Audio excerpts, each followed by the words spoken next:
Hey, my Legion, how y'all doing today? I'm here today to review with my buddy John to review the movie Bone Tomahawk, a very violent western. Not quite as violent as a Sam Peckinpah, though. Yeah, that's true. The was it not Magnificent? Wild Bunch. Yep. Yeah, okay. I keep saying Magnificent Seven, Wild Bunch, because I think Hateful Eight, and which I haven't seen yet, and then Magnificent Seven. Okay. Well, like I said, getting off topic again. This is a very interesting movie which had Kurt Russell in there, and Kurt Russell is pretty much good in everything, even bad movies like Captain Ron. He was very good at it, but Captain Ron was pretty bad, not that funny. But I mean, this one has humor in it. See, I'm just describing it. It starts off with Sid Haig, and who's almost unrecognizable at first with a long beard and stuff like that, and then you start to see his face a little more, and then and he was talking more like Slim Pickens than like his clown character in the Rob Zombie movies. And then he's with David Arquette, and they desecrate the burial ground of this unusual tribe that they call they refer to them as troglodytes because they're very primitive. Yeah, one of the other Indians refers to them. They have nothing to do with these people. They're afraid. Yeah, I mean, and they eat people. They're like cannibals before Cannibal Corpse came around. Well, yeah, and it'll seem reminiscent. Although it wasn't an original story, it was still very good. I mean, the story will remind you of The Hills Have Eyes, or the recently dearly departed Jack Ketchum, not to be confused with Hank Ketchum, the creator of Des but Jack Ketchum, who wrote Off Season. And, well, actually it was a trilogy, because then I think the sequel is Offspring, and then I think the third one was like The Woman. But they all have their origins in a Scottish legend of Sonny Bean. Of course, being Scottish, that's probably nowhere near how it's pronounced. But, a clan of cannibals living in the cavern system. Mm. But, yeah, it was good. Not just Kurt Russell, but you have Patrick Wilson from The Conjuring and Insidious. You have Richard Jenkins, who we just saw in Shape of Water. He was also in Cabin in the Woods. The Indian that they do ask about this tribe, he's in the TV series Longmire. And some other guys that seem kind of recognizable too. The one guy, he was a doctor on the TV show The Lost. And I'm surprised because this writer-director really hasn't done that much. And yet he snared all these talented people, especially Kurt Russell. And Kurt Russell really enjoyed the script, and that's why I agreed to do it. I don't think that got a wide release. I know it did well at some film festival, or maybe several. And I forget how I first heard about it. I don't know if something came, like something on Facebook, or, I look at these movie sites and stuff, and came across that.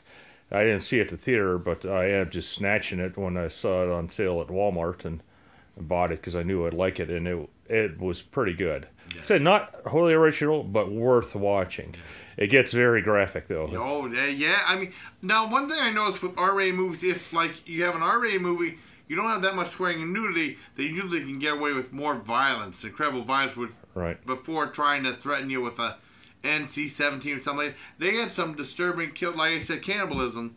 I don't know if that's really giving anything away.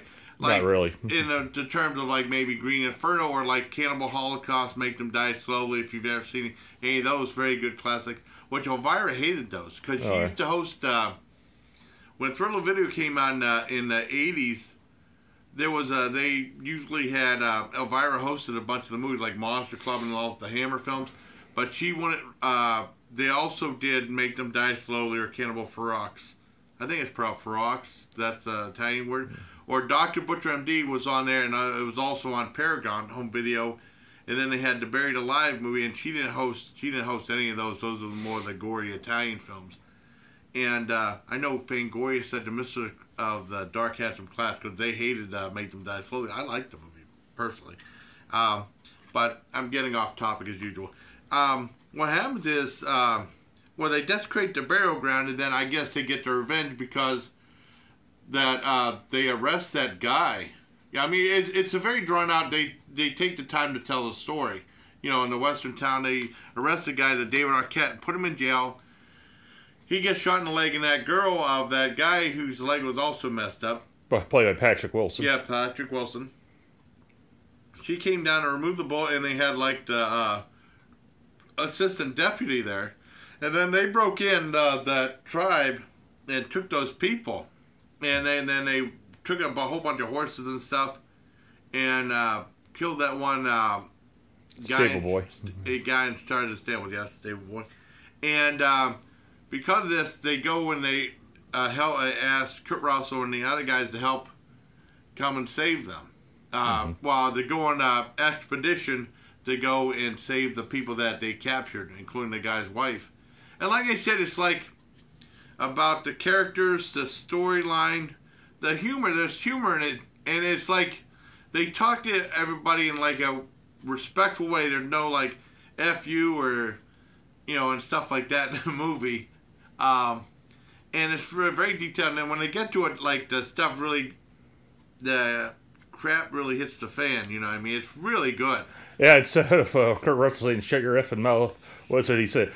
Close your aperture. Yeah, close your aperture. Or like I remember in Star Trek 4 they said they were talking about swearing, and then Spock said, "Yeah, he said some colorful metaphors." That was pretty fun. But I really like this. It's good. I mean, like I said, it's like 2 hours and 11 minutes. It takes its time to tell a story, but it's very interesting. It's a great movie. I really enjoyed it. I give it a 10 out of 10. And it says like here, even on the comments, it's Variety said most violent delight, and then right here, great dialogue, strong characters, and imaginative and memorable kills too. I'm surprised this is something that Bloody Disgusting would have, BloodyDisgusting.com would have liked it. And maybe I can't, whereas I heard of it, maybe it was Bloody Disgusting, so I followed their Facebook page, as well as Tom Holland's Terror Time. Yeah. The director of the Chucky movies, he has a Facebook page. They do? Oh, yeah. I didn't know. Well, I mean, I'm subscribed. They have a thing on YouTube, Bloody Disgusting, I'm pretty sure. Yeah. And then, like, I don't know what happened to World of Horror. I know my friend Ness Hernandez, he probably won't watch this because he's completely off of YouTube now. His channel got taken away on YouTube. He had a channel called Murder and Mayhem. They took it down. But I mean, a lot of people are kind of messed up about the way YouTube's going. I think World of Horror is still on there. I'm surprised that some of these movies, like a horror channel and stuff like that, who have nudity and violence, I don't know if they'll be allowed to be on YouTube anymore. Right. Just the way it is. I try to keep stuff PG, but I don't have any violence. Well, I don't have any violence on my channel. Nothing like that. But like I said, God, I'm getting off topic again. I give Bone Tomahawk a 10 out of 10. You can't do this anymore. They're getting rid of Chief Wahoo. But I give it a 10 out of 10. I really enjoyed it. Yeah, me too. So I guess that's it. And until next time, buddy, getting off topic as usual. Take care, my legion. Oh. Oh, yeah.